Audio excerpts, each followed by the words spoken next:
باپ اور بیٹے اور روح القدس کے نام میں آمین۔ ہمارے لیے آج کی تلاوت حکمت کی کتاب اس کا 2 باب اور اس کی 23ویں آیت سے لے کر 3 باب کی 9ویں آیت تک۔ کیونکہ خدا نے انسان کو بقا کے لیے پیدا کیا اور اسے اپنی ذات کی صورت پر بنایا، کیونکہ ابلیس کے حسد سے موت دنیا میں داخل ہوئی، بس جو اس کے گروہ کے ہیں وہ اسے چکھ لیں گے۔ پر راستگاروں کی روحیں خدا کے ہاتھ میں ہیں اور عذاب انہیں نہ چھوئے گا۔ جاہلوں کی نگاہ میں وہ گویا مر گئے اور ان کا انتقال بدبختی سمجھا گیا، اور کہ ان کا ہم سے چلا جانا ہلاکت کی طرح تھا۔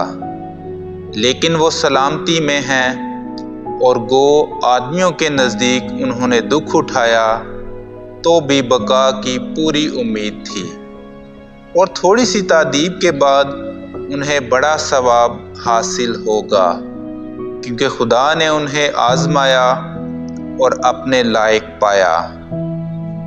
اس نے انہیں سونے کی طرح بھٹی میں تایا اور انہیں سوختنی قربانی کی مانند قبول کیا، اور ان کے امتحان کے وقت وہ بھوسے میں چنگاریوں کی مانند دوڑ دوڑ کر چمکیں گے۔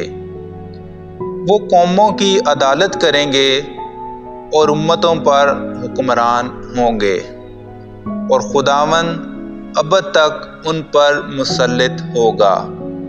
جو اس پر توکل کرتے ہیں وہ اس کی وفا محسوس کریں گے، اور اس کے وفادار محبت میں اس کے ساتھ رہیں گے، کیونکہ فضل اور رحمت اس کے برگزیدوں کے واسطے ہے، اور وہ اپنے مقدسوں کی نگہبانی کرے گا۔